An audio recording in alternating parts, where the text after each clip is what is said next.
వస్తే జోక్యం చేసుకోజాలు ప్రభుత్వాలు అని అంటున్నారు. నేను I have to wait and watch. Even ఎన్నికల కమిషన్ నోటిఫికేషన్ ఇవ్వాలంటే కూడా ఆయన ఏ ప్రాతిపదిక మీద ఇస్తా ఉన్నాడు, ఏ రిజర్వేషన్లను ఆయన బేస్ తీసుకొని నోటిఫికేషన్ ఇస్తాడు అనేటువంటిది కూడా ప్రామాణికమే కదా. That is what I'm saying. Ambedkar రాజ్యాంగం తెలంగాణలో ఉందా, లేదు అనువుల రాజ్యాంగం అనువుల్లో ఉందా, అమల్లో ఉందా? రేవంత్ రెడ్డి గారి ఫత్వాలే కనుక వాళ్ళకి ఆదర్శమై వాటి బేసిస్ మీదనే కనుక పనిచేసినట్టయితే దట్స్ ఎ డిఫరెంట్ స్టోరీ. మీ బీఆర్ఎస్ స్టాండ్ ఏంటి ఈ విషయంలో? We want 42% reservation as promised by them. Number one. Number two, we are very clear that Revanth Reddy is playing with our emotions. మా భవిష్యత్తులతో ఆట ఆడుతున్నాడు. చేతిలో ఉండే ఆయనకు ఒక ఆపర్చునిటీ ఉండే. ఫర్ ద ఫస్ట్ టైం ఇంత పెద్ద ఎత్తున ఒక కులగణన చేసి తప్పో ఒప్పో చేసింది. శ్రవణ్ గారు బ్రేకింగ్ న్యూస్ అందుతోంది. 42% రిజర్వేషన్లకు సంబంధించిన జీవో రిలీజ్ అయింది. 42% జీవో రిలీజ్ అయింది ఇప్పుడే, కొద్దిసేపటి క్రితమే. ఇవాళ డేట్ తో 26 సెప్టెంబర్ 42% జీవో రిలీజ్ అయింది. సో క్లియర్, రేపటి నుంచి హైకోర్టుకు సెలవులు ఉన్నాయి. బహుశా మరి రేపు సాయంత్రమో ఇంకా మండేనో ఇవ్వబోతున్నారు. The Panchayati Raj and rural development secretary Jyothi Buddha Prakash ఈ జీవోని రిలీజ్ చేశారు. ఆయన ఫుల్ అడిషనల్ ఛార్జ్ లో ఉన్నారు. Government of Telangana GO MS number 09 మీకు అప్డేట్ చేస్తున్నారు. జీవో ఎంఎస్ నెంబర్ 09 ప్రకారం ఈ జీవోని రిలీజ్ చేశారు. జీవోకి సంబంధించిన ముఖ్యాంశాలు కూడా చెప్తాను. స్టేట్ ఆఫ్ తెలంగాణ 2014 2 జూన్ నుంచి వచ్చింది. దాని ప్రకారం ఇక్కడ ఆదేశిక సూత్రాలు రాజ్యాంగంలోని ఆర్టికల్ 40 ప్రకారం స్టేట్ విలేజ్ పంచాయత్స్ పెట్టాలి, తర్వాత దానిలో ఎలక్షన్స్ పెట్టాలి. ఆర్టికల్ 243D ప్రకారం దాని రాష్ట్ర ఎన్నికల సంఘాన్ని ఏర్పరిచారు.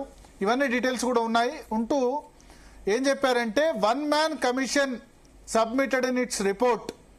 భూసాని వెంకటేశ్వరరావు గారు రిటైర్డ్ ఐఏఎస్ 1 man కమిషన్ ఏదైతే జీవో డెడికేటెడ్ బీసీ కమిషన్ ఉందో ఆ 1 man కమిషన్ స్టడీ చేసి అనలైజ్ చేసి ఎంపైరికల్ డాటా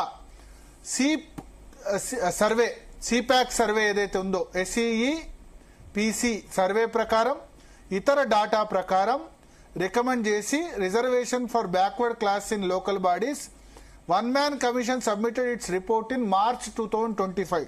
మార్చ్ 2025లో 1 man కమిషన్ రిపోర్ట్ సబ్మిట్ చేసింది. దాని ప్రకారం 56.33% జనాభా బీసీ జనాభా ఉంది. దాన్ని బట్టి అట్లీస్ట్ 42% రిజర్వేషన్స్ పొలిటికల్ రిప్రజెంటేషన్ లో ఉండాలి, లోకల్ బాడీస్ లో ఉండాలి అని చెప్పి భూసాని వెంకటేశ్వరరావు కమిషన్ రికమెండ్ చేసిందని చెప్పారు. దాసశ్రవణ్ గారు, నేను మీ వాట్సాప్ కూడా పంపిస్తున్నాను జీవో, మీరు కూడా చదవండి. నేను ఆ విశేషాలని ప్రేక్షకులకు చెప్పేంతలో ప్లీజ్ చెక్ యువర్ వాట్సాప్. అలాగే మీరు కూడా స్టడీ అయి ఉంటారు. బ్రేకింగ్ న్యూస్ మరొకసారి రెహానా. 42% రిజర్వేషన్ల మీద జీవో రిలీజ్ చేసింది రాష్ట్ర ప్రభుత్వం. రేపు సాయంత్రం లేదా ఎల్లుండి ఎన్నికలు జరగబోతున్నాయి.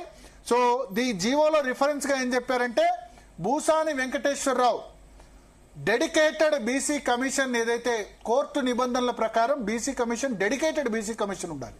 నార్మల్ బీసీ కమిషన్ వేరు, మళ్ళీ డెడికేటెడ్ బీసీ కమిషన్ వేరు. నార్మల్ బీసీ కమిషన్ నిరంజన్ నేతృత్వంలో, కాంగ్రెస్ నేత నిరంజన్ నేతృత్వంలో ఉంది.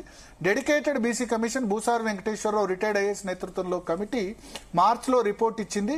ఆ రిపోర్టు ప్రకారం 56% బీసీలు ఉన్నారు, కనీసం 42% ఇమ్మని చెప్పారు. సో ఈ రిపోర్టును మేము ఆమోదించి the government have accepted recommendation for reservation to backward class at least 42% in rural and urban local bodies in the state. అంటే పంచాయతీల్లో, తర్వాత మున్సిపాలిటీస్ లో లేదా కార్పొరేషన్స్ లో 42% బీసీ రిజర్వేషన్లు ఇవ్వాలని రాష్ట్ర ప్రభుత్వం నిర్ణయించింది. The Telangana backward classes bill was passed in both the houses unanimously by all the political parties. అన్ని రాజకీయ పార్టీలు ఏకగ్రీవంగా తెలంగాణ బ్యాక్వర్డ్ క్లాసెస్ బిల్ ని ఆమోదించాయి. Government having concerned enhancement of reservation of backward class in local bodies have given additional terms of reference for dedicated commission to indicate local body wise seats and position for backward classes at 42% as mentioned in the Telangana backward classes bill. By indicating the seats and position in rural local bodies for backward class at 42% and the same was considered by the government. ఇప్పుడు ఆ commission report ప్రకారం rural local bodies లో, urban local bodies లో ఇప్పుడైతే municipal elections లేవు, తర్వాత corporation elections లేవు, but అవి రెండు లేకున్నా దాని ప్రకారం ఇప్పుడు రూరల్ లోకల్ బాడీస్ లో 42% ఇవ్వాలని నిర్ణయించాం. Government after careful examination and considering the exceptional situation ఈ వాడు ఎందుకు వాడారంటే 50% దాటడం అన్నది సుప్రీంకోర్టు జడ్జిమెంట్ ప్రకారం విరుద్ధం. అందుకని ఇక్కడ ఎక్స్ట్రాడినరీ సర్కమ్స్టెన్సెస్, ఎక్సెప్షనల్ సిచ్యువేషన్ ఉంది తెలంగాణలో, marked by the multi dimensional backwardness of backward classes. తెలంగాణలో బ్యాక్వర్డ్ క్లాసెస్ చాలా వెనుకబడి ఉన్నారు. బ్యాక్వర్డ్ క్లాస్ అంటేనే వెనుకబడిన వర్గాలు, దానిలో మల్టీ డైమెన్షనల్ బ్యాక్వర్డ్నెస్ ఉంది ఇన్ టర్మ్స్ ఆఫ్ సోషల్, అంటే సామాజికంగా వెనుకబడి ఉన్నారు, అండ్ పొలిటికల్, రాజకీయ పరంగా ఇండికేటర్లు కూడా వెనుకబడి ఉన్నారు.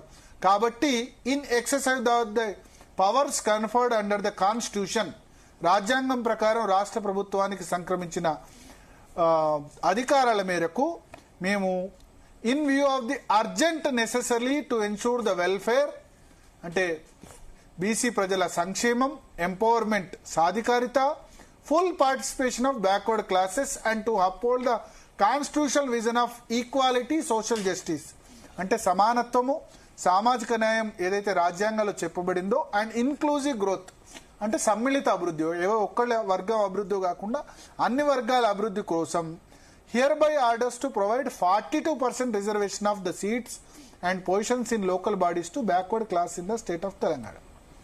సో ఈ మేరకు జ్యోతి బుద్ధ ప్రకాష్, గవర్నమెంట్ కు సెక్రటరీగా ఉన్న జ్యోతి బుద్ధ ప్రకాష్ ఇప్పుడు జీవో జారీ చేశారు. దీనికి జీఓఎంఎస్ నెంబర్ 9 ఇప్పుడు విడుదలైంది. ఇవాళ సాయంత్రం విడుదలైంది. రేపటి నుంచి హైకోర్టుకు సెలవులు ఉన్నాయి.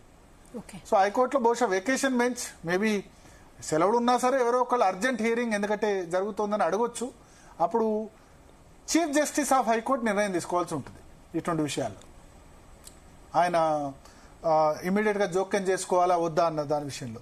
సో రేపటి నుంచి సెలవులు ఉన్నాయి కాబట్టి రాష్ట్ర ప్రభుత్వం తెలివిగా జారీ చేసింది, తెలివిగా ఈ జీవోను జారీ చేస్తూ నిర్ణయం తీసుకుంది. సో ఇప్పుడు ఓవరాల్ గా చూసుకుంటే కనుక 42% రిజర్వేషన్ల మీద రేపు రాష్ట్ర ప్రభుత్వం ఆల్రెడీ ఇప్పుడు ఎన్నికల సంఘానికి సమాచారం ఇచ్చింది. రాష్ట్ర ప్రభుత్వం ఏం చేస్తుందంటే రేపు నోటిఫై చేసి ఏ స్థానాలు ఎంపీటీసీలు, జడ్పీటీసీలు, జడ్పీ చైర్మన్లు దేనికి రిజర్వేషన్స్ ఖరారన్నది ఎన్నికల సంఘానికి, కేంద్ర ఎన్నికల సంఘానికి పంపిస్తుంది. కేంద్ర ఎన్నికల సంఘం దాని ఆధారంగా షెడ్యూల్ రిలీజ్ చేస్తుంది. ముందు షెడ్యూల్ తర్వాత ఒక వారం రోజులు 10 రోజులు తర్వాత నామినేషన్స్ ఇవన్నీ కూడా స్టార్ట్ అవుతాయి. ఎస్ దాసశ్రవణ్ గారు, మీరు పాల ప్యాకెట్ కోసం దొలాడుతున్నా సార్. నేను పాల ప్యాకెట్ కిలో బంతిపూలు దొలాడుతున్నా. ఎందుకు? నేను రేవంత్ రెడ్డి గారికి పూలాభిషేకం, పాలాభిషేకం రెండు చేయాలి. ఇప్పుడు అన్నట్టు చెప్పినట్టు చేస్తున్నారు కదా. అదే నేను పూలాభిషేకం, పాలాభిషేకం రెండు చేస్తాయి. కరెక్ట్ కాదా ఇప్పుడు ఏదైతే జీవో మీరు కన్సిస్టెంట్ గా చాలా డ్రామాలు చూసినాము మనము. మొదలు అసెంబ్లీలో రెజల్యూషన్ నుండి మొదలుకుంటే తర్వాత తదనంతరం వచ్చినటువంటి ఒక బిల్లులు, ఆర్డినెన్స్లు, ప్రెసిడెంట్ ఆఫ్ ఇండియా, గవర్నర్లు, జంతర్ మంతర్లు, మన్నమళ్ళ ఇవన్నీ చూసినాము. మీరు మీరు ఒక చిన్న, అంటే ప్రభుత్వం ఎవరితో ఆటాడుతుందో నాకు తెలుస్తలేదు. ద డెడికేటెడ్ కమిషన్, మీరు సెకండ్ పేజ్ లో 10th paragraph లో the dedicated commission has submitted its report on 28/8/25 by indicating the seats positions in rural local bodies for backward classes at 42% and the same was considered by the government అని చెప్పని ఇది 28 జూలైలో ఇచ్చినట్టుగా చెప్తా ఉన్నారు. మరి మీరు ఆర్డినెన్స్ ఎప్పుడు పంపినారు? తర్వాత అంతకుముందు ప్రెసిడెంట్ ఆఫ్ ఇండియా పంపిన బిల్లులు ఎప్పుడు పంపినారు? అంటే దాన్ని వాటిని మెన్షన్ చేయలేదు, బట్ రాష్ట్ర అసెంబ్లీలో యునానిమస్ గా పాస్ అయింది. తర్వాత there is no reference of the bill that is pending with the governor right now. దాన్ని మెన్షన్ చేయలేదు, బట్ ఆ బిల్లు అసెంబ్లీలో పాస్ అయింది మాత్రమే. అంటే సార్ నా బహుజనులకు మేము ఎంతున్నామో అంత కావాలని చెప్పని కోరుకునేవాడిని. అది కూడా కేటగరైజేషన్ తో కూడుకున్నటువంటి, నేను 2018 కాంగ్రెస్ పార్టీ మేనిఫెస్టో రాసినప్పుడు Revanth Reddy working president, Uttam Kumar Reddy president, Damodar Rajanarasimha గారు ఉన్నారు, అందరం కలిసి ఒప్పుకొని రాసుకున్నటువంటి ఒక మేనిఫెస్టోలో మేమెంతో మాకంత రిజర్వేషన్లు ఇవ్వాలా, కేటగరైజేషన్ తో ఇవ్వాలని చెప్పి మనం రాసుకున్నాం. అదే ముక్క 23లో రాసుకున్నారు, అదే ముక్క డిక్లరేషన్ లో రాసుకున్నారు. నేను I'm optimist and I wanted. కానీ వీళ్ళు అనుసరిస్తున్నటువంటి ఒక తీరు మాత్రం వీళ్ళ చిత్తశుద్ధి, కోర్టులకు ఎక్కడో దొరకాలా, తప్పులు పట్టాలా అన్నటువంటి ఒక రీతిలోనే వివరిస్తున్నారు తప్ప చిత్తశుద్ధి ఉన్నట్టుగా మాత్రం లేదు. ఒకవేళ ఈ జీవో గనక 28/8/25 బేసిస్ మీదనే కనుక ఈ జీవో తీస్తున్నట్టు వాళ్ళకి ఆ లెజిటమసీ ఉన్నట్టయితే, ఇవాళ ఏంటి మనం వీఆర్ ఇన్ సెప్టెంబర్. మరి నువ్వు అందరూ ప్రెసిడెంట్ ఆఫ్ ఇండియాకి ఎందుకు పంపినావు? తర్వాత ఆర్డినెన్స్ ఎందుకు పట్టుకొచ్చినావు? అసెంబ్లీ సెషన్లు అని చెప్పని, బిల్లులు అని చెప్పని డ్రామాలు ఎందుకు చేసినావు? You could have as well brought this GO then itself. జూలైలో ఇస్తే ఇప్పటిదాకా ఎందుకు వెళ్ళమన్నావు? ఎందుకు ఇన్ని రోజులు ఆపినావు నువ్వు? మరి ఇప్పుడు ఇదంతా కూడా ఏంటంటే, ఇప్పుడు మీ ఉద్దేశం ఏం జరుగుతుంది? కోర్టుకు పోయే అవకాశం? నాకు సార్ కోర్టుకు ఎవడు తలకు మాసినోడు పోతాడో ఎవడు పోడో నాకు తెలియదు, కానీ నాకు 42% రిజర్వేషన్ రావాలా ఇచ్చిన దాని ప్రకారంగా. ఇచ్చేటువంటి ఒక చిత్తశుద్ధి, నిబద్ధత, రాజ్యాంగ నిబద్ధత ప్రభుత్వానికి ఉన్నట్టు కనబడతలేదు. ఈ జీవో మనుగడలకు ఉంటదా ఉండదా అనేటువంటిది కాలం సమాధానం చెప్తుంది. మీరు చూస్తారు, నేను చూస్తా. మాకు రిజర్వేషన్ రావాలి, అంతవరకు నేను కోరుకుంటున్నాను. నిలబడే అవకాశాలు తక్కువ అంటున్నారా మీరు? I don't know. I'm not too sure because governor దగ్గర బిల్లు పెండింగ్ లో పెట్టుకొని బై ఆర్డర్ ఆఫ్ ద, ఇప్పుడు ఆయన దగ్గరనే అంటే మరి ఆ బిల్ ఏమైనా అప్రూవ్ అయిందా? గవర్నర్ అప్రూవ్ చేసినట్టు కాలేదు. అంటే ఏ జీవో అయినా by the order of the governor అనే పెడతారు జనరల్ గా. మీరు ఆ ప్రెసిడెంట్ దగ్గర ఉన్న బిల్లుల రిఫరెన్స్ లేదు, తర్వాత గవర్నర్ దగ్గర ఉన్నటువంటి ఒక బిల్లుల రిఫరెన్స్ లేదు. స్ట్రైట్ అవే నేను భూసాని రిపోర్ట్ మీద ఇచ్చిన అని చెప్పని అంటున్నారు. ఇంతవరకు భూసాని రిపోర్ట్ ను they have not even tabled in the assembly. They have not brought it to the public domain. ఆ సిపాక్ సర్వే కూడా మెన్షన్ చేశారు. అదే అంటున్నా, సిపాక్ survey is secret study of Revanth Reddy. Bhusani survey is secret study of Revanth Reddy are the Congress party. Rahul గాంధీకి ఏమైనా తెలిసిందో తప్ప ఎవరికి తెలంగాణలో ఉన్న ఏ ప్రజలు తెలియదు. తెలియకుండా ఇచ్చినామని చెప్పారు అంటున్నారు. సర్వే చెప్పారు కదా 56% జనాభా ఉందని. No, it have you seen the report? మీ దేవురు మీ మంతని జిల్లా, మంతని అండి. మీ మంతనిలో బీసీలు ఎంత ఉన్నారో మీకు తెలుసా? తెలియదు. జగిత్యాల జిల్లా. సారీ అన్నా, నేను మంతని అనుకున్నా. జగిత్యాల, మీ జగిత్యాల జిల్లాలో బీసీలు మీ నియోజకవర్గంలో ఎంత మంది ఉన్నా మీకు మొత్తం ఓవరాల్ గా స్టేట్ చెప్పారు కానీ అంత పెట్టలేదు మిగతాది. That means it is closely guarded information of Revanth Reddy గారు. కేబినెట్ కూడా అందరికి తెలుసో తెలియదు. నా అసెంబ్లీలో టేబుల్ చేయలేదు, పబ్లిక్ డొమైన్ లో పెట్టలేదు.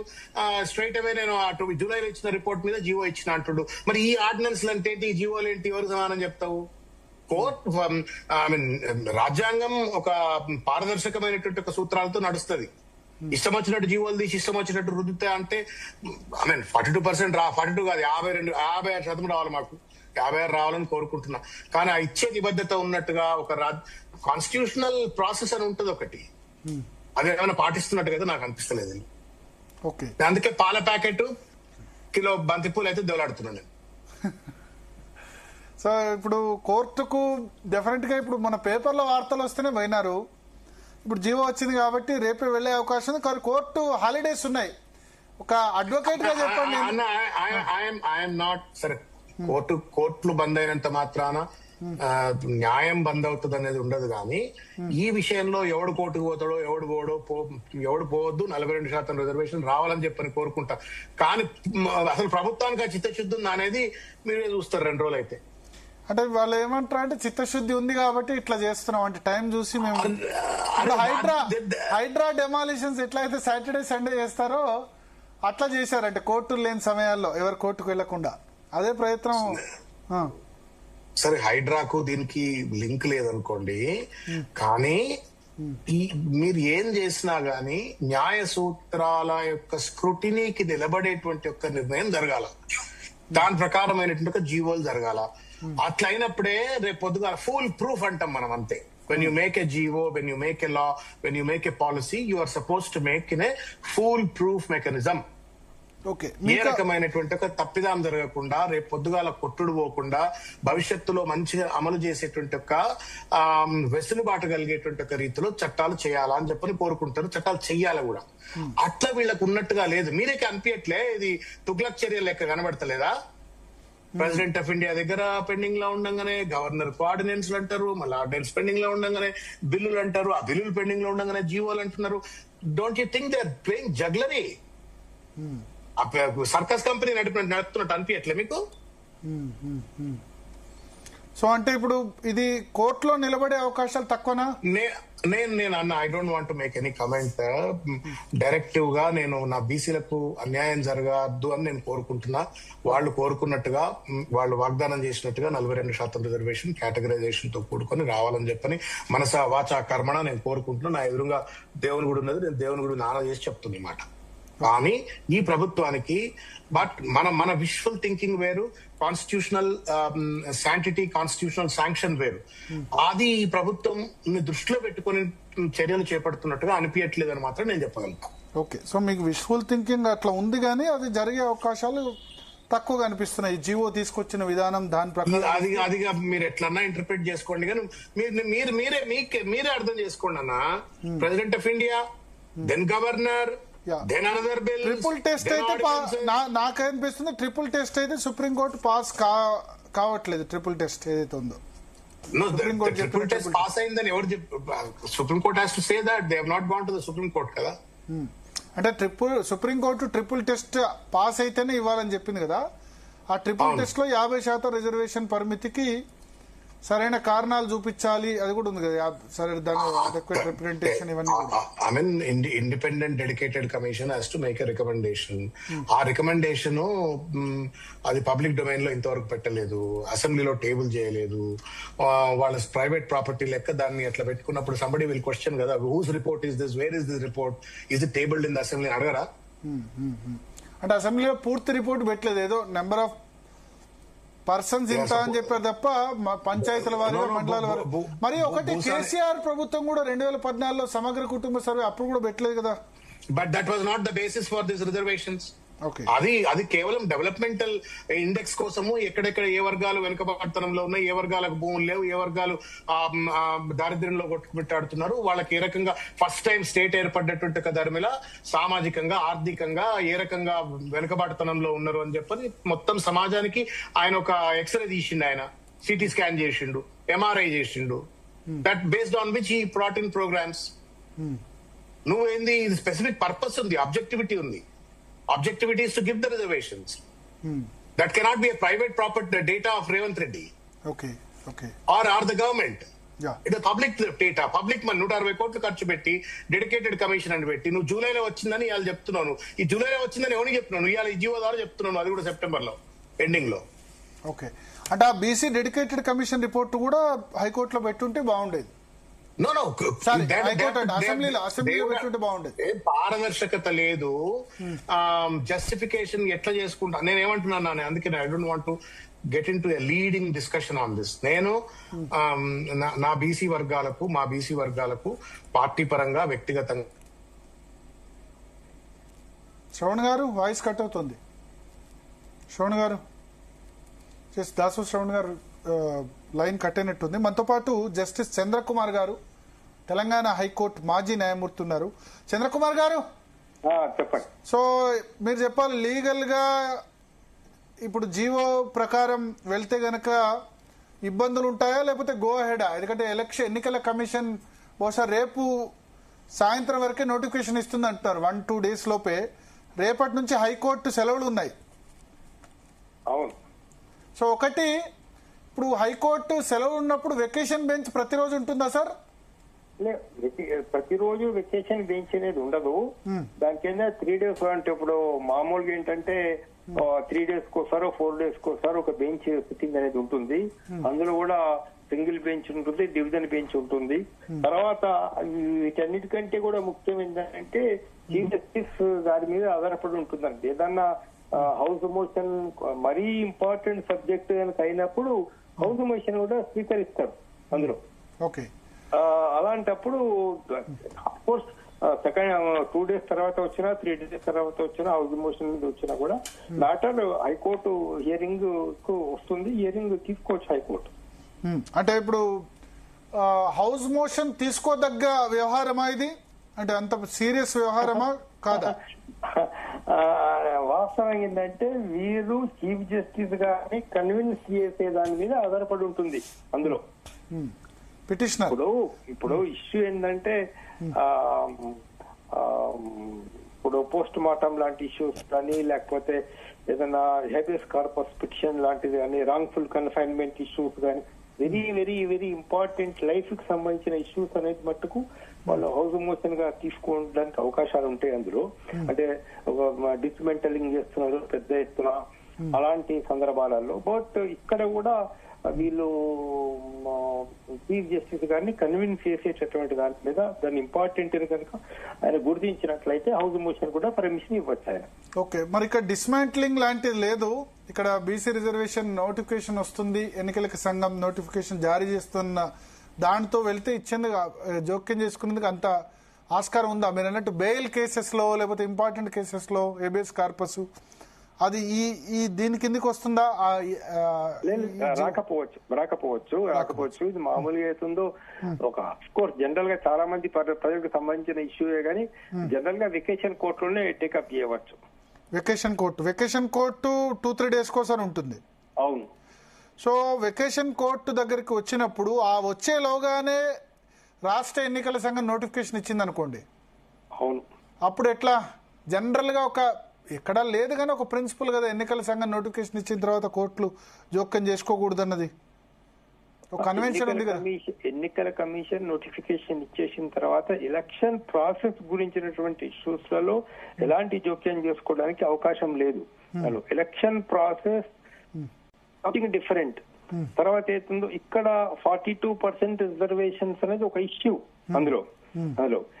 ఈ ఎలక్షన్ ప్రాసెస్ ఎట్లా ఇప్పుడు నామినేషన్ ఫైల్ చేయడము, ఓటర్ లిస్టులు, దాని తర్వాత ఏతుందో ఎలక్షన్ కు సంబంధించినటువంటి ఇష్యూస్ లోపల కోర్టు జోక్యం చేసుకోవడానికి ఇప్పుడు 42% రిజర్వేషన్ కల్పించడం అనేటటువంటిది ఒక రాజ్యాంగబద్ధమైనటువంటి ఇష్యూ కాబట్టి, ఒక కాన్స్టిట్యూషనల్ ఇష్యూ కాబట్టి దీనికి ఇంపార్టెన్స్ అనేది ఉంటుంది. బహుశా హైకోర్టు దాన్ని టేకప్ చేయవచ్చు even after issuing of election notification also. Okay, so 42% reservation సంబంధించి అయితే అది ఎన్నికల ప్రాసెస్ కాదు కాబట్టి దానిలో జోక్యం చేసుకోవచ్చు. ఓకే, సో మరి రాష్ట్ర ప్రభుత్వం అయితే హైకోర్టు సెలవులు ఉంది కాబట్టి ఈ సమయంలో ఇమీడియట్ గా నోటిఫికేషన్ ఇచ్చి వెళ్దామని అనుకుంది. కోర్టుకు ఎవరో ఒకరు రావచ్చు, ఎందుకంటే మన పేపర్లో వార్త చూసి కూడా కోర్టుకు పోయినారు కదా సార్. సో ఒకటి ఇప్పుడు ఇప్పుడు మాజీ న్యాయమూర్తిగా చెప్పండి, ఇప్పుడు జీవో ద్వారా ఎన్నికలకు వెళ్తే అది దాని బేసిస్ ఎంత, కోర్టులో నిలబడే ఛాయిస్ ఎంత పర్సెంటేజ్? ఇప్పుడు జీవో ద్వారా వెళ్ళారా, యాక్ట్ ద్వారా వెళ్ళారా ఒక ఇష్యూ, అదొక ఇష్యూ ఉంటుంది కరెక్ట్ మీరు చెప్పింది. బట్ అన్నిటికంటే ఇంపార్టెంట్ ఇష్యూ ఏంటంటుందో, వీళ్ళు సర్వే అయితే కండక్ట్ చేస్తారో, మన స్టేట్ గవర్నమెంట్ సర్వే కండక్ట్ చేసిందో, ఈ సర్వే అనేటటువంటిది మనకు ఇప్పుడు అక్కడ కలెక్షన్ అనేటటువంటిది అది కరెక్ట్ జరిగిందా, దానిలో ఎలాంటి మిస్టేక్స్ లేకుండా జరిగినాయా, లేతే అక్కడ ఏదన్నా మనకు డెలిబరేట్ గా ఏదైనా మిస్టేక్స్ జరిగినాయా అనేది ఉంటే, ఒకవేళ అంటే ఇప్పుడు ఏదన్నా కానీ రిజర్వేషన్స్ మనం ఇవ్వడానికి రిజర్వ్డ్ కోటా కింద కలపడానికి రిజర్వేషన్స్ పర్సెంటేజ్ ఎన్హాన్స్మెంట్ ఇలానే కూడా ఇదివరకు సుప్రీంకోర్టులో చెప్పినటువంటి విషయం ఏతుందో, నార్మల్ గా జనరల్ గా ఏతుందో 50% కోటా దాటడానికి వీల్లేదు అనేది ఒక జనరల్ రూల్. దాన్ని ఎప్పుడు వైలేట్ చేస్తాను, ఎప్పుడైతే నీకు కరెక్ట్ ఫిగర్ అంటే డేటా ఉంటుందో, ఒక రీజన్ జస్టిఫికేషన్ ఉంటుందో, justification for enhancing more than 50% చూపడానికి మనకు సైంటిఫిక్ సర్వే జరగాలా అని సరైనటువంటి సర్వే జరగాలి. సైంటిఫిక్ సర్వే జరిగిందని ప్రభుత్వానికి చూపించినట్లయితే మెయిన్ కలెక్ట్ చేసిన ఇన్ఫర్మేషన్ 100% కరెక్ట్ గా ఉందని కనుక రాష్ట్ర ప్రభుత్వం చూపించగలిగితే మీరు above 50% total reservations above 50% above ఉండడానికి అవకాశం ఉంటుంది. వీళ్ళు సర్వేలో డిఫెక్ట్స్ ఉన్నాయి, సర్వే సరిగా జరగలేదు, సర్వేలో ఎన్నో అంతర్గతమైనటువంటి వైరుధ్యాలు ఉన్నాయి అని కనుక కోర్టు భావించినట్లయితే అప్పుడు వాళ్ళు ఈ 42% విషయం లోపల హైకోర్టు భిన్నాభిప్రాయం వ్యక్తం చేయొచ్చు. Okay okay. సో మీ ఉద్దేశంలో ఇప్పుడు సర్వే ఎట్లా జరిగింది అనుకుంటారు? అది నేను ఒక ప్రైవేట్ పర్సన్ గా లేదా ఒక సిటిజన్ గా సర్వే ఎలా జరిగిందనేటటువంటిది మాకు ఏంటంటే, ఒకటి నాకు ఎన్నడూ ఆ డాక్యుమెంట్స్ అన్ని పరిశీలించే అవకాశం ఏ క్వశ్చన్ రాలేదు. వాళ్ళు చేసినటువంటి అంటే సర్వే టేబుల్ చేశారు కానీ జిల్లాల వారిగా మండలాల వారిగా ఎంత జనాభా ఉంది ఎక్కడైందన్నది ఇవ్వలేదు, అసెంబ్లీలో పెట్టలేదు. అది తర్వాత భూసాని వెంకటేశ్వరరావు కమిషన్ కూడా పెట్టలేదు అంటారు. అవును, ఇప్పుడు ఏంటంటే ఇప్పుడు కొన్ని బీసీ ఆర్గనైజేషన్స్ ఏమో అలిగేషన్స్ పెట్టినాయంటే అసలు బీసీల యొక్క కోటానే తగ్గించావు, ఇంతకు ముందు ఉన్నటువంటి బీసీ జనాభా తగ్గిపోయింది అని కూడా ఒక రకమైన ఆలోచన ఉంది. అది ఎంతవరకు కరెక్టో మనకు తెలియదు అందులో. సరే, ఏది ఏమైనా అంటే వీళ్ళు చేసినటువంటి సర్వే కనుక 100% కరెక్ట్, అంటే ఎలాంటి డిఫెక్ట్స్ లేకుండా ఉన్నట్లయితే గవర్నమెంట్ విన్ అవుతుందండి. సర్వేలో కనుక డిఫెక్ట్స్ జరిగినాయి అని కనుక ఆలోచిస్తే అప్పుడు రాష్ట్ర ప్రభుత్వానికి కష్టం. Okay okay. సో అంటే మీ రీడింగ్ సర్వే కరెక్ట్ గా ఉందా లేదా అది అది నేను చెప్పలేదండి. ఎందుకంటే బీసీ డెడికేటెడ్ కమిషన్ ఇంపార్టెంటా దీనిలో సార్ సర్వే ఇంపార్టెంటా? బీసీ ఇంపార్టెంటేనండి, రెండు ఇంపార్టెంట్. సరే, ఇక్కడ సుప్రీంకోర్టు ట్రిపుల్ టెస్ట్ ఏంటి సార్ పరిస్థితి? ట్రిపుల్ టెస్ట్ పాస్ అవుతుందా? మన ట్రిపుల్ టెస్ట్ ఏదైతే సుప్రీంకోర్టు జడ్జిమెంట్ లో చెప్పిందో ఆ ట్రిపుల్ టెస్ట్ ప్రకారం ఉందా? లేదు, దాన్ని ట్రిపుల్ టెస్ట్ లో వాళ్ళు ట్రిపుల్ టెస్ట్ వేరే సందర్భాల్లో చెప్పారు. ఆ ట్రిపుల్ టెస్ట్ లో 50% కోటా దాటకూడదు అనేది కూడా వన్ ఆఫ్ ద కండిషన్ కదా, అది దీనికి వర్తించదులేండి. ఓకే. అది కాకుండా జీవో ప్రకారం చేసి ఇంప్లిమెంట్ అయిన పరిస్థితి ఉందా అసెంబ్లీ బిల్ కాకుండా?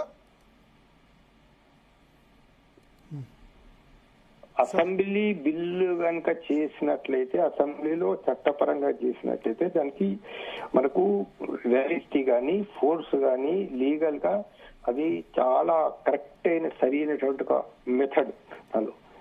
సరే, ఎనీహౌ జీవో ప్రకారంగా పోయినా కూడా దేనికైనా కానండి ఒకటి విషయం ఏంటంటే, మేం చేసిన చర్యకు సరి అయిన ఆధారాలు ఉన్నాయి, ఇది సమాజం దృష్టి గాని చట్టరీత్యా గాని రాజ్యాంగబద్ధంగా గాని మేము చేసినాము అనే దాన్ని కోర్టును వీళ్ళు సాటిస్ఫై చేయగలిగితే, అంటే మేము కలెక్ట్ చేసిన ఇన్ఫర్మేషన్ డాటా కలిగితే రాష్ట్రానికి సక్సెస్ ఉంటుందండి. Okay okay sir, thank you. సర్వేలో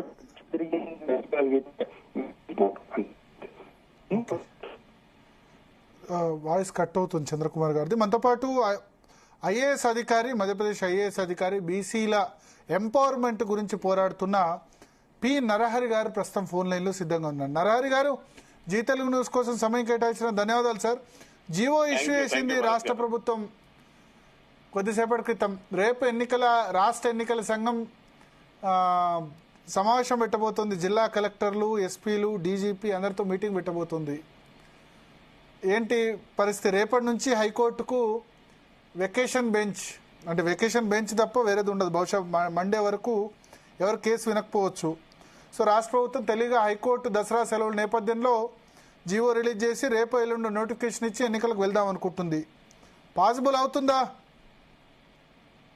ఫస్ట్ ఆఫ్ ఆల్, నేను తెలంగాణ ప్రభుత్వం తీసుకున్నటువంటి సాహసోపేతమైనటువంటి నిర్ణయాన్ని తప్పకుండా స్వాగతిస్తాను. ఇలాంటి నిర్ణయాలు ఎప్పుడో తీసుకోవాల్సింది. ఈ నిర్ణయం ఇప్పుడు తీసుకున్నారు, కానీ 2 బిల్లులు, ఒక ఆర్డినెన్స్ తీసుకొచ్చిన తర్వాత ఈ జియో తీసుకురావడం అనేది నేనేమంటున్నానంటే, ఈ సాహసం ఏదో ఎప్పుడో చేయాల్సింది, కానీ ఇప్పుడు చేసినారు మీరు. సో దీన్ని బీసీల కోసము ఏ ప్రభుత్వాలు ఇలాంటి బిల్లులు తీసుకొచ్చినా, ఏ ప్రభుత్వాలు ఇలాంటి నిర్ణయాలు తీసుకున్నా ఇలాంటి వాటికి మనం ఖచ్చితంగా స్వాగతించాల్సిందే.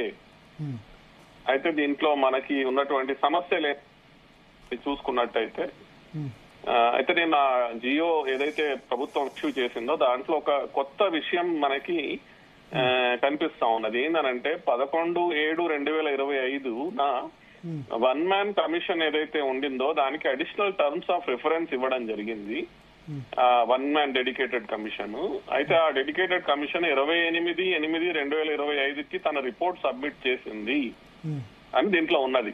సో ఇది చాలా ఇంపార్టెంట్ విషయం ఒకటి మనకి దృష్టిలోకి వచ్చింది. ఏదంటే ప్రభుత్వం దీన్ని తమ జియోలో పేర్కొన్నది. అయితే ఈ అడిషనల్ టర్మ్స్ ఆఫ్ రిఫరెన్స్ ఏదైతే ప్రభుత్వము ఆ వన్ మ్యాన్ డెడికేటెడ్ కమిషన్ కి ఇవ్వడం జరిగిందో దాంట్లో ఆ వన్ మ్యాన్ కమిషన్ ఏం చెప్పింది అనంటే 42% రిజర్వేషన్ 42%. ఒక్క సెకండ్ నేను దీన్ని కరెక్ట్ గా మీకు చెప్తాను. ఏమన్నదంటే వన్ మ్యాన్ కమిషన్ ఏమన్నానంటే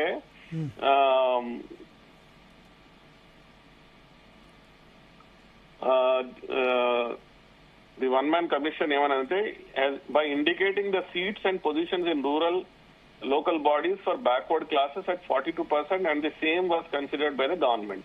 So ఈ వన్ డెడికేటెడ్ కమిషన్ తమ రిపోర్ట్ 28/8/2025 సబ్మిట్ చేసి ఏమన్నదనంటే లోకల్ బాడీస్ కి 40 బ్యాక్వర్డ్ క్లాసెస్ కి 42% ఇవ్వాలని సూచించింది అని చెప్పడం జరిగింది ఇందులో. అయితే నేనేమంటారంటే ఇది చాలా మంచి పాయింటే డెడికేటెడ్ కమిషన్ చెప్పడం జరిగింది. అయితే ఇన్ని రోజులు వెయిట్ చేసినటువంటి తెలంగాణ ప్రభుత్వము ఈ డెడికేటెడ్ కమిషన్ రిపోర్ట్ ని పట్టుకొని ఒకసారి సుప్రీంకోర్టుకి చెప్పి ఈ నిర్ణయం తీసుకుంటే బాగుంటది అని నేను అనుకుంటున్నాను. ఎందుకనంటే ఇప్పుడు వీళ్ళు ఈ ట్రిపుల్ టెస్ట్ ఏదైతే ఉందో మనం అంతకు ముందు కూడా మాట్లాడుకున్నాము. ట్రిపుల్ టెస్ట్ లో 3 కండిషన్స్ ఉన్నాయి. ఒకటి, ఒక డెడికేటెడ్ కమిషన్ వేయాలి. 2, ఆ డెడికేటెడ్ కమిషన్ తన సర్వే చేపట్టి ఆ సర్వేలో వచ్చినటువంటి నిర్ణయాలని అంటే ఎస్సీలు, ఎస్టీలు, బీసీలు ఎంత పర్సెంట్ ఉన్నారు, యూనిట్ వైజ్ ఏదైతే లోకల్ బాడీస్ ఉన్నాయో యూనిట్ వైజ్ ఎంత పర్సెంట్ ఉన్నారు అని చెప్పాలి. అండ్ థర్డ్ థింగ్, ఈ డెడికేటెడ్ కమిషన్ ఏదైతే తమ రిపోర్ట్ ఇచ్చినప్పుడు సజెషన్స్ ఇస్తుందో దాంట్లో ఎస్సీ ప్లస్ ఎస్టీ ప్లస్ బీసీకి 50% పెంచకుండా రిజర్వేషన్లు కల్పించే విధంగా నిర్ణయం తమ సజెషన్స్ ఇవ్వాలి. దాన్ని సుప్రీంకోర్టు ముందు పెడితే గౌరవ సుప్రీంకోర్టు దాన్ని ఆమోదిస్తుంది. అయితే నేనేమంటున్నానంటే ఈ ట్రిపుల్ టెస్ట్ కి అనుగుణంగా అన్ని చేసినారని చెప్పుకున్నట్టుగా ఈ జియోలో మనకి అర్థమవుతున్నది. సో అలాంటప్పుడు ఇప్పుడు ఈ ఇన్ని రోజుల నుంచి, ఇన్ని నెలల నుంచి ఏదైతే ఈ నిర్ణయాన్ని ఆపి తెలంగాణ ప్రభుత్వము అందరినీ ఇలాంటి ఆర్డర్ కోసము వెయిట్ చేయించినటువంటి తరుణంలో ఒకసారి సుప్రీంకోర్టుకి చెప్పి దీన్ని నిర్ణయం తీసుకుంటే బాగుండేదేమో అని నాకు అంటే సుప్రీంకోర్టుకి ఎట్లా చెప్పడం సుప్రీంకోర్టుకి. సో దీంట్లో ఏంటనంటే సుప్రీంకోర్టు ఏదైతే Nagaraju versus union of India ముందు మహారాష్ట్ర ప్రభుత్వం ఏదైతే బీసీ రిజర్వేషన్లు పెంచాలని స్థానిక ఎన్నికల్లో తీసుకున్నదో ఆ దాంట్లో పేర్కొన్నటువంటి ట్రిపుల్ టెస్ట్ అన్ని రాష్ట్రాలకి వర్తిస్తుంది. సో మనం అంతకుముందు కూడా చర్చించుకున్నప్పుడు మధ్యప్రదేశ్ ప్రభుత్వం కూడా ఇదే ట్రిపుల్ టెస్ట్ చేసి 14% నుంచి 35% బీసీ ఓబీసీ రిజర్వేషన్ ని పెంచింది. సో ఈ రోజు ఏం జరగబోతున్నది అని అంటే ఇప్పుడు ఏ జియో ఏదైతే ఇవ్వడం జరిగిందో అయితే దీంట్లో మనకి ఈ జియోలో ఎక్కడా గానీ తెలంగాణ ప్రభుత్వం ఏం పేర్కొనలేదనంటే వారు ట్రిపుల్ టెస్ట్ చేసినట్టు, ఆ ట్రిపుల్ టెస్ట్ కి అనుగుణంగా అన్ని నిర్ణయాలు తీసుకున్నట్టు, ఆ అన్ని నిర్ణయాలు తీసుకొనే ఈ 42% రిజర్వేషన్ బీసీలకి అమలు చేయాలి అనే దాన్ని నిర్ణయించినట్టు ఎక్కడా పేర్కొనలేదు వీళ్ళు.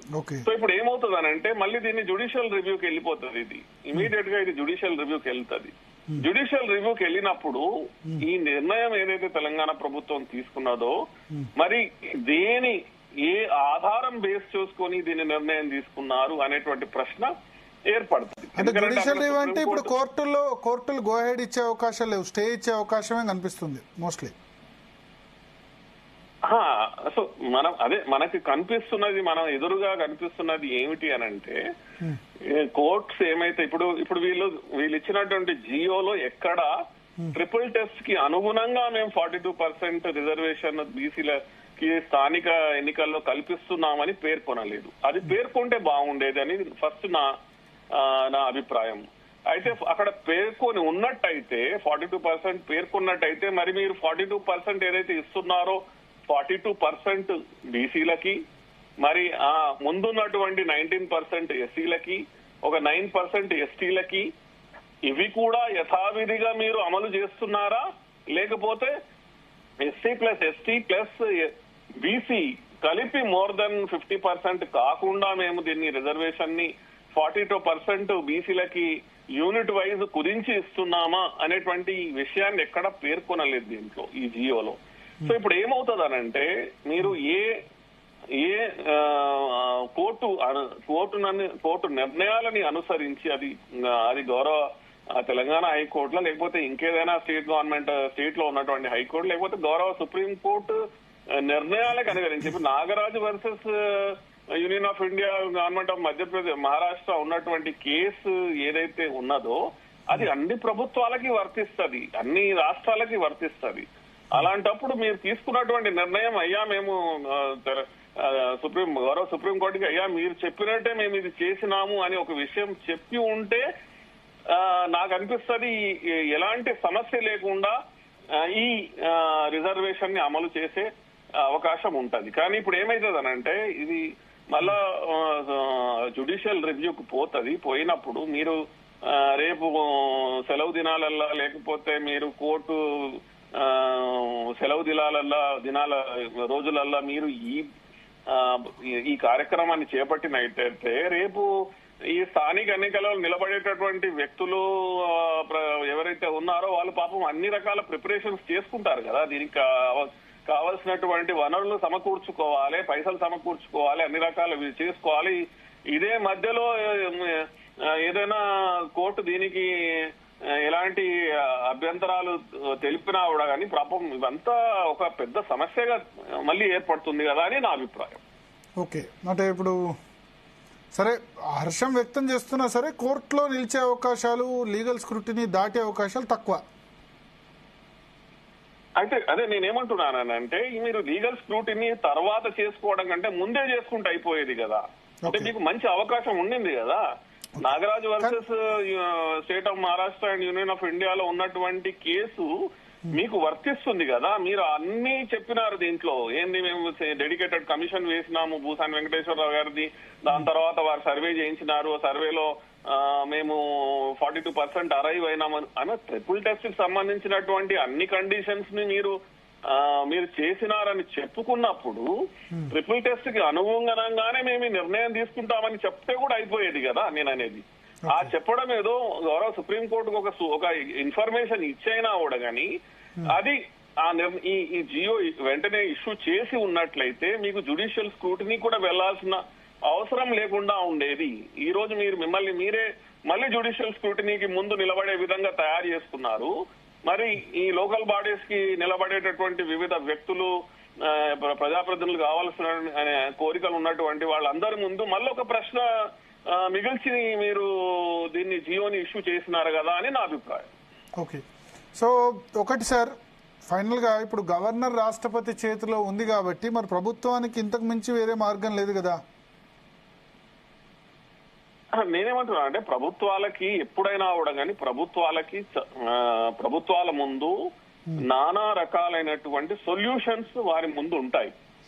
వివిధ రకాలైనటువంటి సొల్యూషన్స్ మేము ఉన్నప్పుడు దాంట్లోంచి ఎలాంటి సొల్యూషన్ ని మీరు ఎంపిక చేసుకుంటున్నారు, దాంట్లోంచి ఎలాంటి సొల్యూషన్ మనకి అల్టిమేట్ గా ప్రభుత్వాలు తీసుకునే నిర్ణయాలు ఏవైతే ఉన్నాయో అవి కేవలము ఇన్ జనరల్ ఆమోదయోగ్యమైనటువంటిదే కాకుండా అల్టిమేట్ గా అది జ్యుడిషియల్ రివ్యూ, ఎందుకంటే ఇది రిజర్వేషన్ కి సంబంధించినటువంటి చాలా ఇంపార్టెంట్ నిర్ణయం.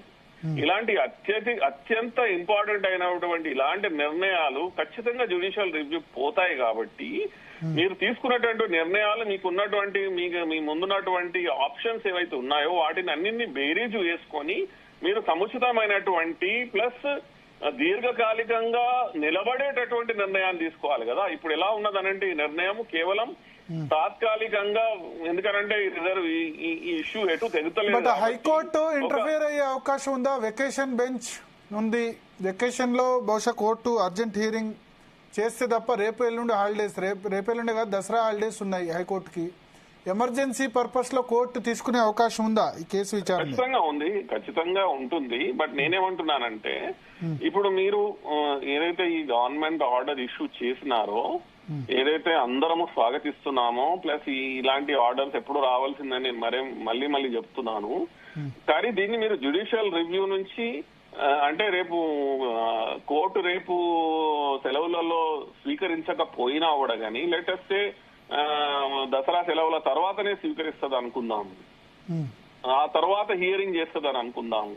ఈ మధ్యలో మీరు election commission, Telangana state election commission notification issue జారీ చేసి మీరు స్థానిక ఎన్నికల ప్రక్రియని ప్రారంభించినట్టయితే అప్పుడు ఒకవేళ జ్యుడిషియల్ రివ్యూలో దీన్ని ఏ విధంగా చేసినారని ప్రశ్న వచ్చి దానిపైన ఏమైనా కోర్టు స్టే ఇచ్చినట్టయితే మరి ఈ నిలబడేటటువంటి వ్యక్తులు, ఈ పోటీ చేసేటటువంటి వ్యక్తులు, వీళ్ళందరి పరిస్థితి ఏం కావాలి అనేది నేను అడుగుతున్నాను. ఓకే ఓకే, సో ఇంకొంచెం జాగ్రత్తలతో పోయి ఉంటే బాగుండేది. అయితే ఒకటి, ఎన్నికల సంఘం నోటిఫికేషన్ ఇష్యూ చేసిన తర్వాత జనరల్ గా కోర్టులు ఇంటర్ఫియర్ కావంటారు కదా, సో ఆ అవకాశం ఏమైనా ఉందా? రాష్ట్ర ప్రభుత్వం అయితే అట్లా భావిస్తుంది. రాష్ట్ర ప్రభుత్వం ఖచ్చితంగా అన్ని రకాల ఒపీనియన్స్ తీసుకొని లీగల్ ఎగ్జామిన్ చేసే ఇలాంటి నిర్ణయానికి వచ్చిందని అనుకుందాము. కానీ మళ్ళీ మనం ఆలోచించాల్సింది ఏమిటంటే ఇది రిజర్వేషన్స్ కి సంబంధించినటువంటి విషయము. ఇది స్థానిక ఎన్నికల్లో ఎవరికి ఎంత వాటా, ఎంత రిజర్వేషన్ కల్పించాలనేటువంటి అతి ముఖ్యమైనటువంటి నిర్ణయం. ప్లస్ ఈ నిర్ణయం ఏదైతే ఉన్నదో ఇది ఫస్ట్ మొట్టమొదట తెలంగాణ రాష్ట్రంలోనే ఇలాంటి ఇష్యూ మొట్టమొదలు వచ్చినది అని కాదు కదా. ఇది ఆల్రెడీ నేను ఇందాక చెప్పేది ఏంటంటే Nagaraju versus state of Maharashtra and union of ఇండియాలో ఏదైతే already clear cut triple test చేయాల్సిందే అన్నటువంటి గౌరవ సుప్రీంకోర్టు ఏదైతే నిర్ణయము తీసుకున్నదో దాని తర్వాత వచ్చినటువంటి గవర్నమెంట్ ఆర్డర్ ఇది. అలాంటప్పుడు మీరు గౌరవ సుప్రీంకోర్టు ముందు ఏమి సమాధానం చెప్తారు, ఎలాంటి సమాధానం చెప్తారు? సో ఎలాంటి సమాధానం చెప్పి మీరు దానికి సముచితమైనటువంటి అంటే ఎలాంటి ఈ నిర్ణయానికి వచ్చే ముందు మీ దగ్గర మెటీరియల్ ఎవిడెన్స్, మీరు తీసుకున్నటువంటి అన్ని రకాల స్టెప్స్ ఏవైతే ఉన్నాయో ఏ విధంగా చేసినారు అని మీరు చెప్తారో ఇవన్నీ టైం పడతాయి మరియు ఖచ్చితంగా ఇది జ్యుడిషియల్ రివ్యూకి వెళ్తుంది అని నేను చెప్తున్నాను. Okay okay, thank you sir. So మనతో పాటు బీసీ సంక్షేమ పరిరక్షణ సమితి జాతీయ అధ్యక్షులు ఆర్ కృష్ణయ్య గారు, రాజ్యసభ సభ్యులు కూడా జాయిన్ అవుతున్నారు. ఆర్ కృష్ణయ్య గారు, సో రాష్ట్ర ప్రభుత్వం జీవో తీసుకొచ్చింది, ఏంటి మీ ఒపీనియన్? జీవో ప్రకారం జరుగుతాయా పంచాయతీ ఎలక్షన్స్, లేకపోతే మళ్ళీ కోర్టుల వల్ల ఆగుతాయా? కోర్టులు ఎందుకు ఆగుతాయి? జీవో రాజ్యాంగం ప్రకారం ఆర్టికల్ 243 D6 ప్రకారం జీవో తీశారు. రాష్ట్ర ప్రభుత్వానికి లోకల్ బాడీ రిజర్వేషన్లను నిర్ణయించే అధికారం రాష్ట్ర ప్రభుత్వానికి ఉంది. ఆర్టికల్ 40 243 D6 T6 ప్రకారం. పైగా ఇక్కడ చట్టపరంగా, న్యాయపరంగా, రాజ్యాంగ పరంగా చెల్లుబాటు అవుతుంది. రాజ్యాంగంలోని 243 ప్రకారం పెట్టిరు. అసెంబ్లీలో చట్టం చేసిరు, గవర్నమెంట్ చేసేదంతా చట్ట ప్రకారం. ఇక మూడవది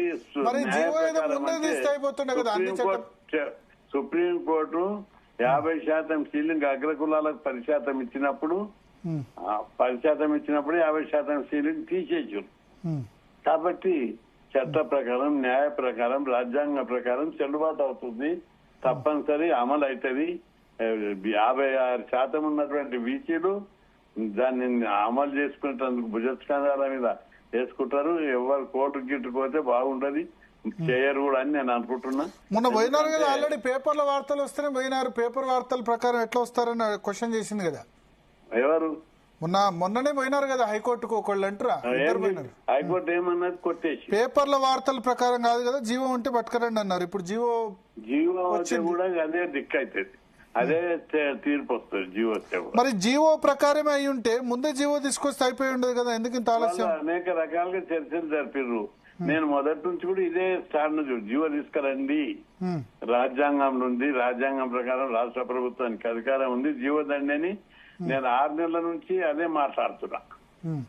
తప్పనిసరి అదే పద్ధతితో జీవో తెచ్చారు, ప్రభుత్వానికి అధికారం ఉంది, దీని వల్ల ఎవరికి నష్టం లేదు, ఎవరు కూడా అవసరం లేదు, కోరు కూడా కోర్టు కూడా గెలవరు, పోయిన వాళ్ళు బదనాం అవుతారు, మంచిగా కూడా ఉండదు.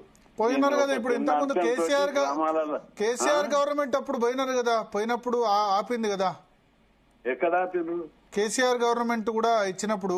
అది కేసీఆర్ గవర్నమెంట్ పాత కేసు ఒకటి కృష్ణమూర్తి ఉండే, అప్పుడు చట్టం చేయలేదు, లేదా రాజ్యాంగం ప్రకారం తీస్తున్నామని చెప్పలేదు, జనాభా లెక్కలు చూపెట్టలేదు, అప్పుడు అన్ని వీక్ పాయింట్లే ఉన్నాయి అన్ని. అయినా వీళ్ళు కేసీఆర్ ఏమన్నాడు అప్పుడు, కేంద్ర ప్రభుత్వంలో వీళ్ళు రాష్ట్ర ప్రభుత్వం నుంచి అఫిడవిట్ చేసినప్పుడు మీరు తగ్గిస్తామంటే మాకు అభ్యంతరం లేదన్నాడు. గెలవాలి అని ఎక్కడ జనాభా లెక్కలు తీసి అసెంబ్లీలో చట్టం చేసి ఇవన్నీ కేసులు కోడ్ చేసి మాట్లాడలేదు ఆ రోజు. అందుకే వాళ్ళు అంతకుముందు ఉన్న దాన్ని తగ్గించారు, దాన్ని అమలు చేస్తామని చెప్పారు. ఓకే. సో ఈసారి ఇప్పుడు రాష్ట్ర ప్రభుత్వం తీసుకున్న నిర్ణయం పట్ల మీరు హర్షం వ్యక్తం చేస్తున్నారు? హర్షం వ్యక్తం చేస్తున్నాం, ఎవరు కూడా కోర్టుకు పోవద్దని చెప్తున్నాం. అట్లా అంటే పోకుండా ఉంటారు గ్రామాలల్లో. అప్పుడు మండల కమిషన్ అప్పుడు ఏమైంది, రిజర్వేషన్లను వ్యతిరేకించిన వాళ్ళందరినీ కొట్టి ఊళ్ళకే నిలబట్టారు, కొట్టి తరిమి కొట్టారు. ఇప్పుడు రిజర్వేషన్లను వ్యతిరేకించొద్దు, అన్నదమ్ములు లేక కలిసి ఉన్నాము, అట్లే ఉందామని చెప్తున్నా, విజ్ఞప్తి చేస్తున్నా, అప్పీల్ చేస్తున్నా. బట్ ఇప్పుడు మరి కేంద్ర ప్రభుత్వం చేయొచ్చు కదా, రాష్ట్రపతి దగ్గర, గవర్నర్ దగ్గర, మీరు భారతీయ జనతా పార్టీలో ఉన్నారు రాజ్యసభ సభ్యుడిగా. రాజ్యాంగంలో 243 ఆర్టికల్ లోపల D6 లో కేంద్ర ప్రభుత్వం చేయాలని దానిలో రాష్ట్ర ప్రభుత్వానికి అధికారం ఇచ్చారు. అది కాదు, మీరు ఒకటి గమనించాలి, కేంద్ర ప్రభుత్వము ఒక మేజర్ సవరణ చేయాలి. విద్యా ఉద్యోగ రిజర్వేషన్లు, రాజకీయ రిజర్వేషన్లను జనాభా ప్రకారం ఇవ్వాలని 40 ఆర్టికల్ 16, 15, 16 ఆర్టికల్ లోపల ఒక చిన్న సవరణ చేస్తే అప్పుడు అది పర్మనెంట్ సొల్యూషన్. 9వ షెడ్యూల్ పర్మనెంట్ సొల్యూషన్ కాదు, అది కూడా ఒక కండిషనల్ సపోర్ట్. కాబట్టి రాజ్యాంగాన్ని సవరించాలి. 15(4) గవర్నర్ కో మాట చెప్పొచ్చు కదా, కేంద్ర ప్రభుత్వం అసెంబ్లీలో బిల్ పాస్ అయిన దాన్ని యాక్సెప్ట్ చేయమని. వీళ్ళు కూడా ఇప్పుడు ఇండియా కూటమి, సరే ఇక్కడ రేవంత్ రెడ్డి గారు చేశారా, అందుకు అభినందిస్తున్నాము. ఇండియా కూటమి పార్లమెంట్ లో ఒక బీహార్ అంశాన్ని నెల రోజులు పార్లమెంట్ బైకాట్ చేశారు. దీని మీద కూడా బైకాట్ చేస్తే బాగుంటది కదా. చేయలేదు, ఒక్కరోజు చేయలేదు. అట్లా చేయాలి. చేసి ఇప్పుడు పబ్లిక్ లా, ఇప్పుడు ఎవరైనా కోర్టుకు పోయినా, ఇప్పుడు ఏదైనా గడబడైనా అప్పుడు తప్పనిసరి దీని మీద చర్చ జరుగుతుంది, ఒక కొలిక్ వస్తుంది దేశంలో. ఓకే. సో మొత్తానికి ఇప్పుడు కోర్టుకు పోయినా ఇబ్బంది ఏం లేదు. పోవద్దు అని అంటారు, పోయేటోళ్ళకి ఇబ్బంది, కోర్టుకు పోయేటోళ్ళకు ఇబ్బంది పడతారు. కోర్టు పోయినా ఆగేదేం లేదు దీనిలో. లేదు, వాళ్ళు ఇబ్బంది పెడతారు. పోయేటోళ్ళు ఒకరిద్దరు పోతారు, కానీ ఆ వర్గానికి ఇప్పుడు అగ్రకులాలకు 10% రిజర్వేషన్లు ఇచ్చారు. వాళ్ళ జనాభా మన రాష్ట్రంలో 6% ఉంది. వాళ్ళకి 10% ఇస్తే మేము మనం వ్యతిరేకించినామా? ఏం వ్యతిరేకించలేదు. మేము మాకు పెంచినప్పుడు వాళ్ళు ఎందుకు వ్యతిరేకిస్తారు? ఇక్కడనే పంచాయతీ బుదురుతుంది. కాబట్టి ఇది అర్థం చేసుకుంటారు అగ్రకుల సోదరులు, పోరని నేను భావిస్తున్నా. థ్యాంక్ యూ ఆర్ కృష్ణయ్య గారు. మనతో పాటు బీసీ ఇంటలెక్చువల్స్ ఫోరం నుంచి చిరంజీవులు గారు, మాజీ ఐఏఎస్ అధికారి కూడా ప్రస్తుతం ఫోన్ లైన్ లో సిద్ధంగా ఉన్నారు. చిరంజీవులు గారు, సో జియో పట్ల మీ రియాక్షన్ ఏంటి? ఈ జియో ఇంప్లిమెంట్ అవుతుందా? ఇప్పుడు 42% రిజర్వేషన్ బీసీలకు ఇవ్వడం అనేది సంతోషకరమైన విషయం. అయితే ఇవి ఎంతవరకు కోర్టులలో లీగల్ స్క్రూటినీకి స్టాండ్ అవుతాయి అనేటువంటిది మేజర్ ప్రశ్న. ఇక్కడ ఈ రోజు జీవో 9 ఇచ్చారు 42%. ఈ 42% జీవో పైన మేము స్వాగతం చెప్తూనే మరి దీనిపైన ఉన్నటువంటి మా డౌట్స్ ఒక 2 డౌట్స్ ఉన్నాయి. ఈ రెండు డౌట్స్ కొద్దిగా నేను ఇక్కడ ఎక్స్ప్లెయిన్ చేస్తాను. చెప్పండి. మొట్టమొదటిది ఏంటంటే ఇప్పుడు మనకు పంచాయతీరాజ్ యాక్ట్ చట్టంలో సెక్షన్ 285A అని ఉంది. ఈ 285A ను మొన్న తొలగిస్తూ అసెంబ్లీలో ఒక రిజల్యూషన్ పాస్ చేసి గవర్నర్ అప్రూవల్ కి పంపారు. అది ఇంతవరకు అప్రూవ్ అయిందా లేదా అనేది మనకు తెలియదు. ఒకటి. రెండవది అందులో ఏంటంటే 50% రిజర్వేషన్ సీలింగ్ దాటద్దు అని చెప్పేసి వాళ్ళు చెప్పడం జరిగింది. సో మరి ఇప్పుడు 42% బీసీలకు ఇచ్చేస్తే ఎస్సీ ఎస్టీలు అన్ని కలుపుకుంటే 69% దాదాపు అవుతుంది. సో మరి అప్పుడు 50% సీలింగ్ దాటింది కాబట్టి అవి ఎట్లా మరి దాన్ని వీళ్ళు సబ్స్టాన్స్ చేస్తారని చూడాలి. ఒకటి. రెండవది ఏంటంటే మన కృష్ణమూర్తి జడ్జిమెంట్ 2010 గానీ అదేవిధంగా 2021 లో వికాసరావు కేసులో కూడా 50% దాటకూడదని సుప్రీంకోర్టు జడ్జిమెంట్స్ ఉన్నాయి. మరి ఇవన్నీ జడ్జిమెంట్లని తట్టుకుని ఎట్లా నిలబడగలుగుతుంది అనేది మనం చూడాల్సి ఉంటుంది. గవర్నమెంట్ ఏంటంటే మా దగ్గర డాటా ఉంది, ఇప్పుడు కలెక్షన్ చేసిన ఈ డాటా బేసిస్ మీద మేము చేస్తామని అంటున్నారు కానీ బట్ కోర్టులు దాన్ని ఎంత వరకు స్వీకరిస్తావో తెలియదు. ఇప్పుడు కోర్టులు కూడా ఏంటంటే 6th వరకు ఇవాళ నుంచి హాలిడే ఉంది కాబట్టి మీరు దాన్ని కూడా 6th లోపల ఎలక్షన్ నోటిఫికేషన్ వచ్చేస్తుంది. ఎలక్షన్ రేపు ఎల్లుండనే అంటున్నారు. 6 ఎక్కడ రేపు ఎల్లుండి షెడ్యూల్ అనౌన్స్ చేస్తారు. ఈ షెడ్యూల్ అనౌన్స్ చేస్తుంది కాబట్టి కోర్టులు ఇంటర్ఫేర్ కావు అనేటువంటిది ఇంకొక అభిప్రాయం వీళ్ళలో ఉంది. కానీ అట్లాంటిది ఏం లేదు. గతంలో కూడా షెడ్యూల్ అనౌన్స్ అయినా కూడా కోర్టులు ఇంటర్ఫేర్ అయినటువంటి ఎప్పుడు ఏ సందర్భంలో ఇంటర్ఫేర్ అయినారు సార్? ఇక్కడ మనం చూస్తే తమిళనాడులో కూడా వాళ్ళు ఇట్లాగే ఎలక్షన్ షెడ్యూల్ ఇచ్చారు. అందులో వాళ్ళకి కావాల్సినంత టైము ఏదైతే ఉందో స్టాట్యూటరీ టైము నామినేషన్ తీసుకోవడం అది లేకపోతే వాళ్ళు కోర్టు ఇంటర్ఫేర్ అయ్యి ఇమీడియట్ గా ఎలక్షన్ షెడ్యూల్ ను ఆపేస్తున్నారు. సో ఎలక్షన్ అది వాళ్ళది. ఇక్కడ కేవలం అంటే సిపిఎఫ్ డాటా మీద వీళ్ళు ఆధారపడి వీళ్ళు ఇక్కడ చేసినారు. ఒకటి. రెండోది ఏంటంటే మీకు వికాసరావు కిషన్ రావు కేసులో మహారాష్ట్రలో ఎన్నికలు జరిగిన తర్వాత కూడా సుప్రీంకోర్టు కొట్టేసింది. సో ఆ డాటాకు ఎగ్జాంపుల్ కూడా అది కూడా రిజర్వేషన్ ఇష్యూనా అక్కడ రిజర్వేషన్ ఇష్యూ. బీసీల రిజర్వేషన్స్ 50% దాటిందనే ఉద్దేశంతో అదేవిధంగా డెడికేటెడ్ కమిషన్ లేదు అనేటువంటి 2 అంశాల మీద అది చేయడం జరిగింది. సో మరి ఈ రోజు రాష్ట్రంలో ఒక డేటా బేస్డ్ గా వీళ్ళు చేసినామని అంటున్నారు కాబట్టి రేపు రాబోయే కాలంలో మరి కోర్టులు దాన్ని ఎట్లా స్వీకరిస్తాయనేటువంటిది పెద్ద ప్రశ్న. ఒకటి ఏంటంటే రెండోది ఈ 285A ను వీళ్ళు తీసేసిలా లేదనేది కూడా మనం చూడాల్సి ఉంటుంది. ఆల్రెడీ రిజర్వేషన్ వ్యతిరేకులు ఇప్పటికే ప్రభుత్వం పై జీవో రాకన్నా మొదలే దీన్ని ఆపాలని చెప్పి ఒక పిటిషన్ వేశారు. కోర్టు కూడా కొట్టేసింది. కానీ ఇప్పుడు జీవో వచ్చింది కాబట్టి మళ్ళా ఖచ్చితంగా వాళ్ళు పోయే అవకాశాలు ఉంటాయి. అయితే మేమేమంటున్నామంటే ఎవరు కూడా పోవద్దు, దయచేసి బీసీలు వేరే వాళ్ళది వాటా ఏం అడుగుతలే, వాళ్ళ న్యాయబద్ధమైన వాటానే వాళ్ళు అడుగుతున్నారు. ఇవాళ బీసీలు రాష్ట్రంలో 56% ఉంటే 42% రిజర్వేషన్ వాళ్ళకు వచ్చేది.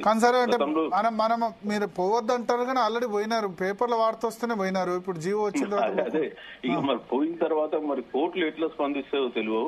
బట్ మేము కూడా కోర్టులకు కూడా కోరేది ఏంటంటే అంటే ఇప్పుడు రాష్ట్ర ప్రభుత్వం సరే మీరు చెప్పండి కోర్టులకు కూడా కోరేది ఏంటంటే కోర్టులకు కూడా ఇక్కడ ఉన్న డాటాను కన్సిడర్ చేసుకుని ఏమాత్రం అవకాశం ఉన్నా ఈ 42% రిజర్వేషన్ జీవోను ఇంప్లిమెంట్ చేసేలాగా రాష్ట్ర ప్రభుత్వం వెసులుబాటు కల్పించాలని కోరుతున్నాం. ఓకే. ఒకటి, ఇప్పుడు కోర్టులకు వెళ్లి జీవో పద్ధతిలో వెళ్ళడాన్ని మీరు హర్షిస్తున్నారా? ఇంకేం చేయాల్సి ఉండే మరి రాష్ట్ర ప్రభుత్వం? మేమైతే రాష్ట్రపతి దగ్గరికి వెళ్ళారు, ప్రయత్నం చేశారు, వర్కౌట్ కాలేదు. గవర్నర్ దగ్గర పోతే గవర్నర్ యాక్సెప్ట్ చేయలేదు. మరి రాష్ట్ర ప్రభుత్వానికి ఇంతకంటే వేరే మార్గమే ఉంది. ఇప్పుడు మేము మొదటి నుంచి 9th షెడ్యూల్ మీదనే మేము స్ట్రెచ్ చేసినాం. రాష్ట్ర ప్రభుత్వం కూడా 9th షెడ్యూల్ కొరకే 15th మార్చి రోజు వాళ్ళు ఇక్కడ అసెంబ్లీలో ఒక బిల్ పాస్ చేసినారు. తర్వాత గవర్నర్ ఆమోదంతో కేంద్రానికి పంపారు. కానీ కేంద్రం దగ్గర వీళ్ళు పెట్టాల్సిన ఎఫర్ట్స్ పెట్టలేదు.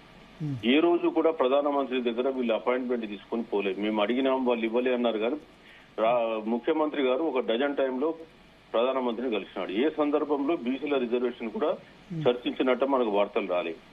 రెండోది, అఖిలపక్ష సమావేశం పెట్టండి, వాళ్ళ డౌట్స్ ఏందో మీరు క్లియర్ చేయండి. బీజేపీ వాళ్ళు అన్నట్టు ఇందులో ముస్లింస్ ఉన్నారు, 10% వాళ్ళకి ఇస్తున్నారు, ఇవన్నీ కూడా వాళ్ళు చెప్పిండ్రు. సో దాన్ని క్లారిఫై చేయండి. వాళ్ళ కొత్తగా ముస్లింలు కలిపింది కాదు. 1973 నుంచే ఉన్నారు. తర్వాత 2007 లో కొన్ని కులాలు వచ్చినాయి. ముస్లింల కొరకు 10% రిజర్వేషన్ ఎక్స్క్లూజివ్ గా ఇందులో ఏమీ లేదు. సో ఇవన్నీ క్లారిఫై చేసి అఖిల పక్షాన్ని తీసుకెళ్లి కేంద్రాన్ని కలిసి తమిళనాడులో జయలలిత ఎట్లయితే సాధించుకొని వచ్చిందో అట్లనే మనం సాధించుకోవాలని చెప్పి కోరడం జరిగింది. సో మరి వీళ్ళు ఎప్పుడు కూడా ఆ డైరెక్షన్ లో వీళ్ళు పనిచేయాలి. నాకు ఉన్న అనుభవంలో ఏంటంటే కానీ ఇప్పుడు మరి ఆ తమిళనాడు తర్వాత మళ్ళీ ఇంకా వేరే ఏ రాష్ట్రాన్ని కూడా చేయలేదు కదా 9th షెడ్యూల్. ఆ తర్వాత అవును, మరి వాళ్ళకి ఆ చిత్తశుద్ధి లేదు కదా ఏ రాష్ట్రంలో కూడా 9th షెడ్యూల్ లో పెట్టాలని. ఇక్కడ వీళ్ళు ఎన్నికల మేనిఫెస్టోలో కామారెడ్డిలో ఇచ్చినారు కాబట్టి వాళ్ళకి తప్పనిసరి పరిస్థితి వీళ్ళకి ఏర్పడ్డది. ఓకే సో చిరంజీవులు గారు, సో ఫోన్ లైన్ కట్ అయింది. సో రేహానా, ఒకటి ఇప్పుడు రాష్ట్ర ప్రభుత్వం జీవో అయితే జారీ చేసింది. బహుశా రేపు సాయంత్రమో ఎల్లుండో నోటిఫికేషన్ ఇస్తారు.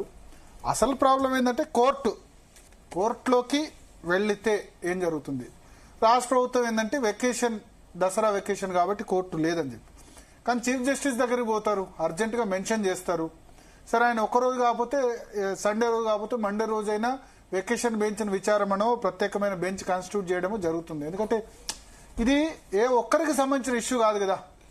రాష్ట్రంలో అన్ని పంచాయతీలకు సంబంధించి, తర్వాత లోకల్ బాడీస్ సంబంధించి MPTC, ZPTC, sarpanch, first MPT ZPTC ఇస్తా అంటారు, తర్వాత సర్పంచ్ ఇస్తా అంటారు. దానికి సంబంధించిన ఇష్యూ లార్జర్ ఇష్యూ, కోట్ల మంది పాపులేషన్ తో ముడిపడిన ఇష్యూ. కాబట్టి హైకోర్టు నేను వెకేషన్ బెంచ్ అయ్యేంత వరకు విచారించనని జనరల్ గా అనడానికి ఉండదు. ఒకట్లా ఆ విధంగా విచారించడానికి హైకోర్టు నిరాకరిస్తే సుప్రీంకోర్టు కూడా పోయేందుకు అవకాశం ఉంటుంది. సో అర్జెంట్ గా టేకప్ అయితే చేయాలి, ఒకరోజు అదే రోజు కాకుండా నెక్స్ట్ డే అయినా చేయాలి.